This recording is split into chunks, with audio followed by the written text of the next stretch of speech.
জাতীয় ফুলের শুভেচ্ছা সবাইকে। তো আজকেও চলে আসলাম এই শাপলা ফুল নিয়ে। শাপলা ফুলের একটি রেসিপি কিন্তু আমার চ্যানেলে দেওয়া আছে।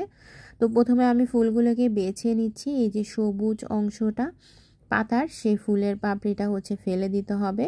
এরপরে ভালো করে বেছে নিতে হবে, যেহেতু এগুলো জলের মধ্যে থাকে, পোকামাকড় আছে কিনা সেগুলো দেখে নিতে হবে। তো বাছা হয়ে গেলে একটা ফুলকে 2 টুকরো করে নিব, আর যেগুলো অনেক বড় সাইজের ফুল সেটাকে 4 খণ্ড করে নিব। এটা আপনাদের চয়েস অনুযায়ী একটা ফুলকে কয় টুকরা করবেন। তো এভাবে আমি সবগুলো ফুলকে কিন্তু বেছে নিচ্ছি। আর একদম শর্টকাট রেসিপি, 10 মিনিটের মধ্যে আপনারা এই রেসিপি শেষ করে ফেলতে পারবেন। তো এই যে আমার দেখেন, আমি এখানে প্রায় 8-10টার মতো ফুল মাঝখান দিয়ে ভাগ করে নিয়েছি।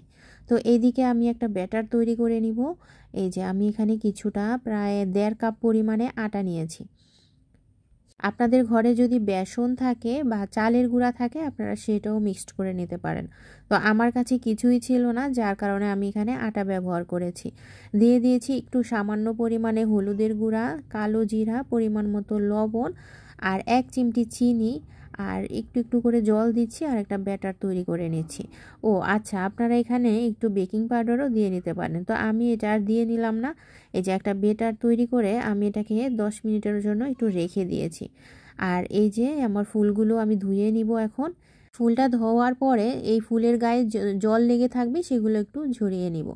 এরপরে দেখেন এই যে ব্যাটারটা, এই ঘনত্বটা এরকম হবে, বেশি পাতলাও না আর বেশি ঘনও না।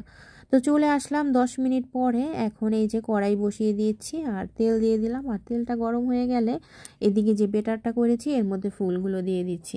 তো ফুলের এপিট ওপিট করে, আর ভিতরের যে ফুলগুলো সেগুলোর মধ্যেও যাতে ভালো করে ব্যাটারটা লাগে সেভাবে ভালো করে এটার সাথে মিশিয়ে নেব। এবার মিশানো হয়ে গেলে এই যে গরম তেলের মধ্যে দিয়ে দিচ্ছি। আর এই চুলার জালটা একদম কিন্তু লোতে থাকবে, কারণ এটা কিন্তু অনেক গরম অবস্থায় উপরের আবরণটা পুড়ে যাবে, ভিতরে সিদ্ধ হবে না।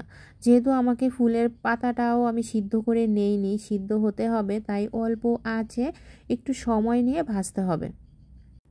আপনারা চাইলে ফুলটাকে কুচিয়ে তারপরে বেসন মেখে, যেইগুলো আমি ব্যাটার তৈরি করেছি এভাবে মেখে আপনারা বড়া শেপে করে দিতে পারেন।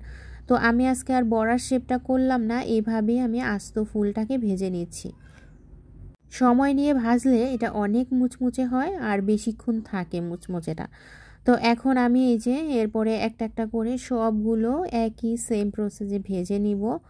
আমার কিন্তু এখানে কাজ কমপ্লিট। এখন গরম গরম খাওয়ার পালা। আর আমার ছোট্ট বাচ্চা বলছে যে সস দিয়ে খাবে। সস দিয়েও কিন্তু অসাধারণ।